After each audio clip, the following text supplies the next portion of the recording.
ভয়াবহ বন্যায় তলিয়ে গেছে দেশের বিরাট একটি অংশ। ক্ষতিগ্রস্ত হয়েছে দেশের 10 জেলার প্রায় 30 লাখ মানুষ। বন্ধ হয়ে গেছে চট্টগ্রামের সাথে পুরো দেশের রেল যোগাযোগ। মহাসড়কে উঠে গেছে বন্যার পানি, সৃষ্টি হয়েছে তীব্র যানজট।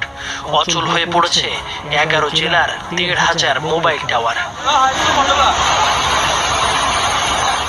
তবে প্রশ্ন হচ্ছে, এত পানি আসছে কোথা থেকে?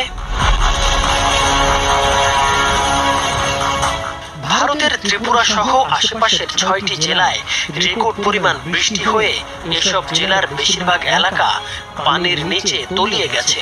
অন্যদিকে প্রবল বৃষ্টিপাত হয়েছে বাংলাদেশের দক্ষিণ পূর্বাঞ্চলের পার্বত্য অববাহিকাতেও। পরিস্থিতি মোকাবেলা